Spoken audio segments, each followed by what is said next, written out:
Good morning, ma'am. Good morning, beta. Good morning, everyone. Good morning ma'am. Good morning बच्चे। आज हमारा ये पाठ समाप्त होने वाला है और पाठ का नाम है सांवले सपनों के। क्या है आपके?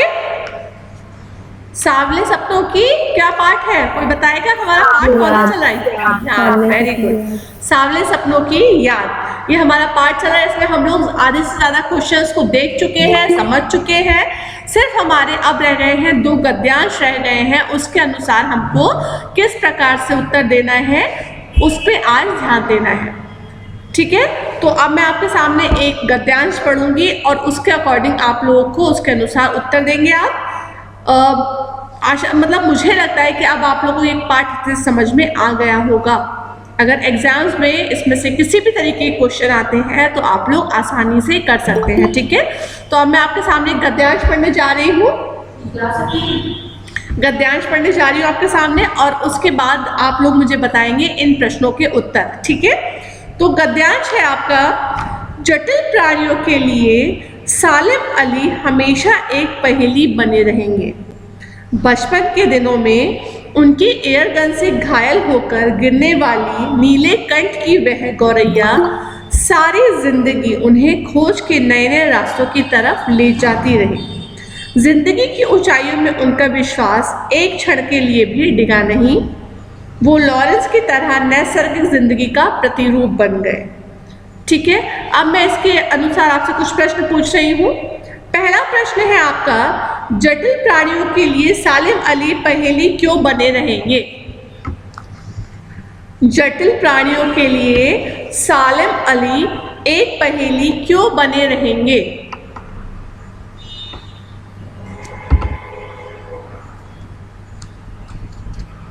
कोई बताएगा?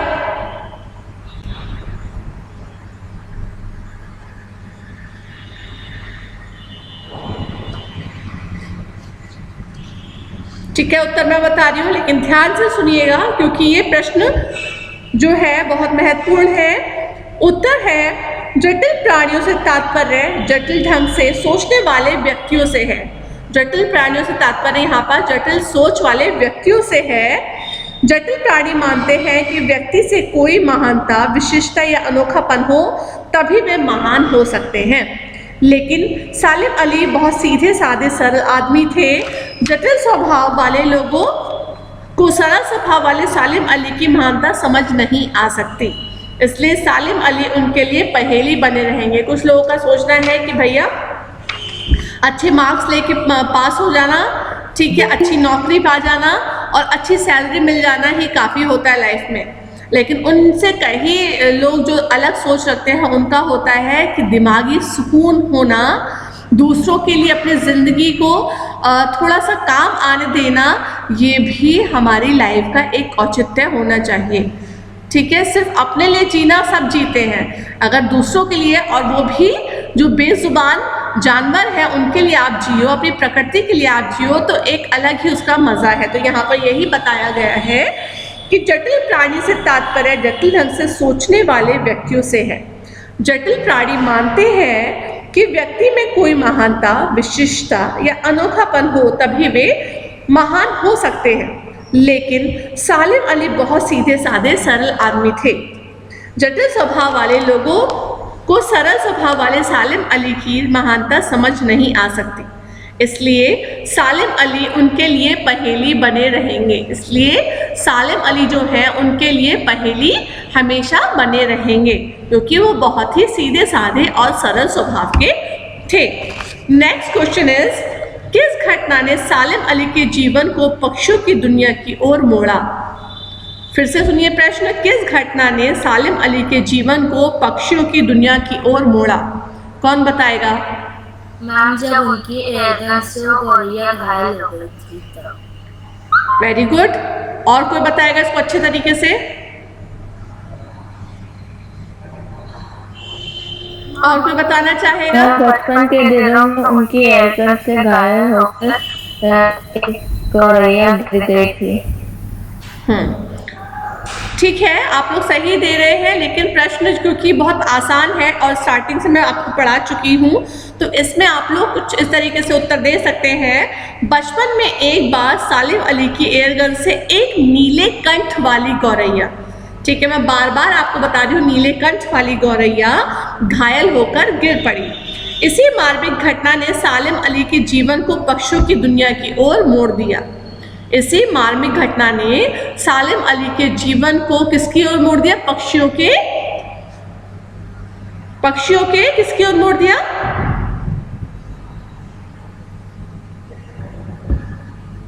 पक्षियों की दुनिया, ठीक है, पक्षियों की दुनिया की ओर मोड़ दिया। ठीक है, मैं समझती हूँ ठंड बहुत है, लेकिन इसका मतलब ये नहीं है कि आप लोग जवाब ही ना दें। आप लोग अपने घरों में बैठे हैं, चाहती हूं कि आप लोग के जवाब मुझे मिले। ठीक है, next question is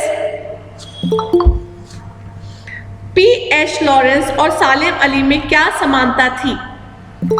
P.H. Lawrence और सालिम अली में क्या समानता थी? वो दोनों ही पक्षी प्रेमी थे।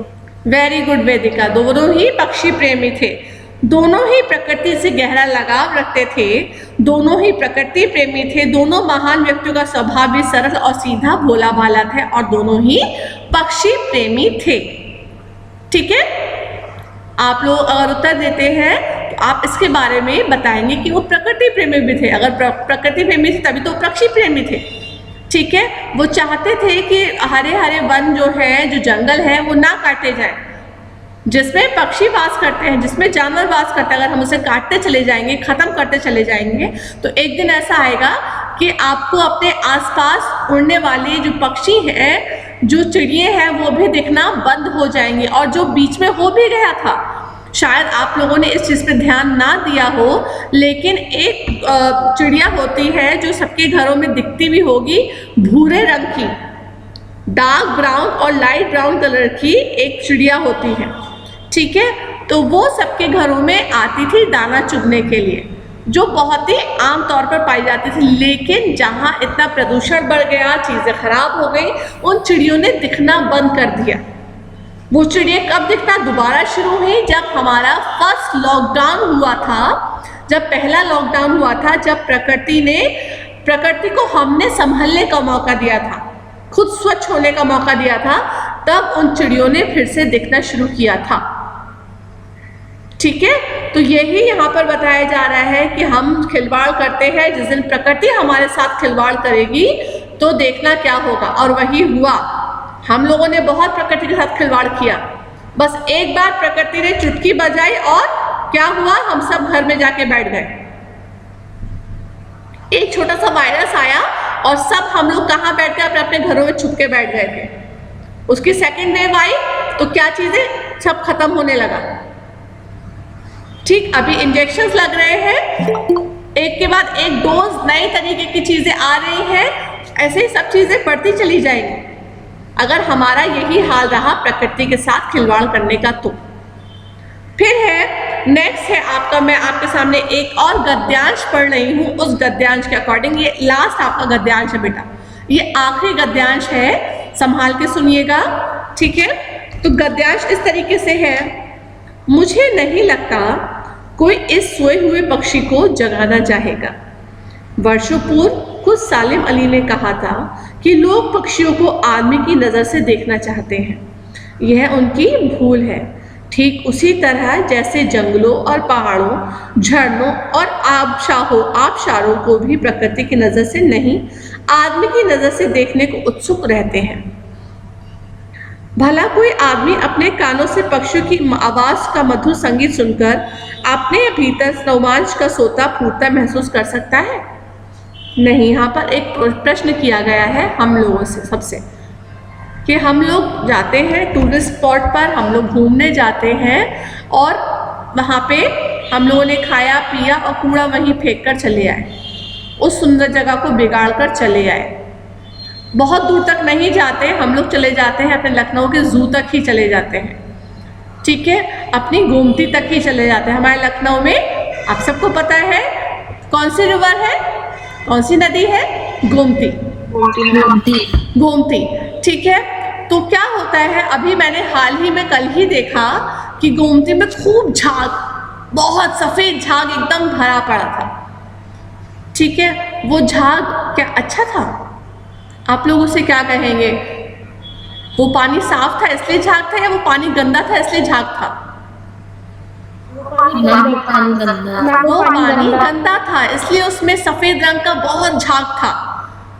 क्योंकि क्या होता है, जितनी भी फैक्ट्रीज हैं वो सब पानी बह के इसमें आ रहा है गोमती में, जितने भी नाले हैं सबका पानी बह के गोमती में आ रहा है। तो एट लास्ट क्या होता है, चीजें खराब होना शुरू हो जाती हैं और हम उनको संभाल भी, एक दिन ऐसा आता है हम उनको संभाल नहीं सकते, वो ऐसा कहर ढाएंगे कि हम लोग क्या है, बिल्कुल अपने हाथ पे हाथ रखे बैठ जाएंगे, कुछ कर नहीं पाएंगे। पहली चीज गोमती आपके सामने नमूना है। और दूसरा, आपका लखनऊ में कहा जाता है कि बहुत अच्छा जू है, लेकिन कभी जू के अंदर जाके देखिए, लोग पिकनिक करने जाते हैं। ठीक है, पिकनिक करने गए, अपना सारा जितना भी घर से सामान है, खाने पीने का सब लेके जाते हैं। बाहर चेकिंग होती है कि आप अंदर किसी तरीके की पॉलिथीन नहीं लेके जा सकते, प्लास्टिक नहीं लेके जा सकते। लेकिन लोग क्या करते हैं, अरे भैया लेके जाने दो, अब हम कहाँ रखेंगे, अरे भैया ये करो, ठीक है। वो किस तरीके से अंदर ले जाने का कर लेते हैं और अंदर क्या करते हैं, खाया पिया, मस्ती की, एंड ये भी कोशिश नहीं करते कि आसपास डस्टबिन को खोजने की कोशिश ही कर ले, क्योंकि वहाँ पे डस्टबिन बहुत है, लेकिन वो कोशिश नहीं करते। क्या करते हैं, वहीं फेंक के हमारी पिकनिक हो गई, अच्छा अब हम जा रहे हैं। क्या ये सही है? मुझे नहीं लगता ये सही है, मुझे बिल्कुल ये सही नहीं लगता, लेकिन ऐसा होता है, हमारी नजरों के सामने होता है। अब छोटी सी बात मैं आपको बता रही हूँ, जहाँ यहाँ पक्षियों की बात हो रही है, मैं जानवर की बात कर रही हूँ। जब जू गए, ठीक है, हम लोग जू में दिखा रहे हैं बच्चों को कि देखो लायन बैठा है, शेर बैठा है, और कुछ लड़के आए, उनने क्या किया, एक छोटी सी गिट्टी उठाई, शेर धूप में बैठा हुआ था और उसको गिट्टी मारना स्टार्ट कर दी। ए शेर, शेर इधर देख, शेर इधर देख। क्या ये सही था?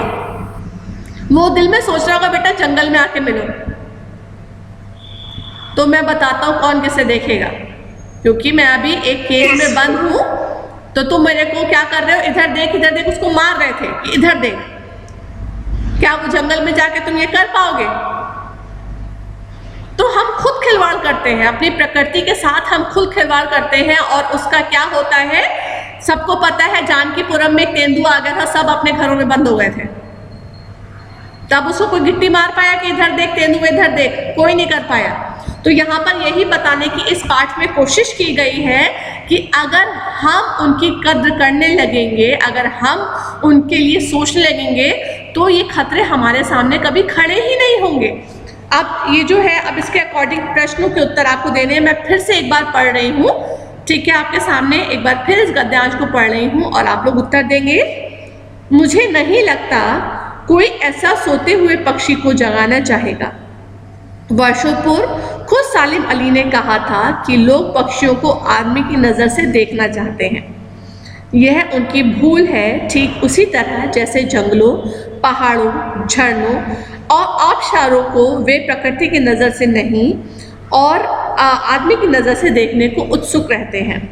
भला कोई आदमी अपने कानों से पक्षियों की आवाज़ का मधुर संगीत सुनकर अपने भीतर रोमांच का सोता फूटता महसूस कर सकता है? यहाँ प्रश्न चिन्ह लगा है बाद में। अब प्रश्न मैं आपके सामने बोल रही हूँ, आप बताएंगे मुझे उत्तर। पहला प्रश्न है, पक्षियों को आदमी की नजरों से देखने को सालिम अली ने भूल क्यों माना है? पक्षियों को आदमी की नजरों से देखने को सालिम अली ने भूल क्यों माना है?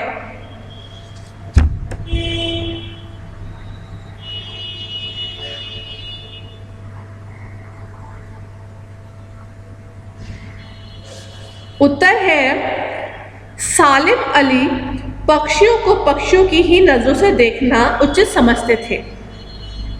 उनका मानना था कि आदमी पक्षी जगत की भावना को समझने में तब तक समर्थ नहीं हो सकता जब तक स्वयं उनकी तरह ना सोचे। हम तब तक उसकी सोच तक नहीं जा सकते जब तक हम ना सोचे उसकी तरह। एक छोटा बच्चा है, आप उसको समझाने लगो ABCD उसको पढ़नी है और आप उसको क्या समझा रहे हो, उसको पूरा लेटर समझा रहे हो कि टू द प्रिंसिपल ये लिखा जाएगा, क्या वो समझ पाएगा? वो नहीं समझ पाएगा। जब तक आप उसको ABCD पहले ना पढ़ाओ, A फॉर एप्पल ना बताओ, तब तक वो आपकी बात को नहीं समझ पाएगा। इसी तरीके से यहाँ कहने का मतलब है सालिम अली पक्षियों को पक्षियों की ही नज़रों से देखना उचित समझते थे। उनका मानना था कि आदमी पक्षी जगत की भावना को समझने में तब तक समर्थ नहीं हो सकता जब तक स्वयं उनकी तरह ना सोचे। ये था इसका उत्तर। नेक्स्ट क्वेश्चन है, पक्षियों की आवाज़ को लेखक ने क्या कहा है? पक्षियों की आवाज़ को लेखक ने क्या कहा है? शायद इसका उत्तर आप ना दे पाए। पक्षियों की कोलाहल, कलरव और चहचहाट समूचे वातावरण में मधुर संगीत उत्पन्न करता है।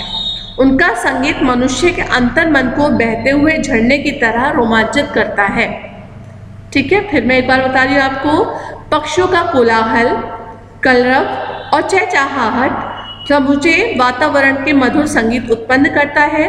उनका संगीत मनुष्य के अंतर्मन को बहते हुए झरने की तरह रोमांचित करता है। ठीक है, अब लास्ट क्वेश्चन है, इस पाठ का आखिरी जो प्रश्न है वो मैं आपके सामने पढ़ने जा रही हूँ। हमें प्रकृति एवं पक्षियों को किस दृष्टि से देखना चाहिए?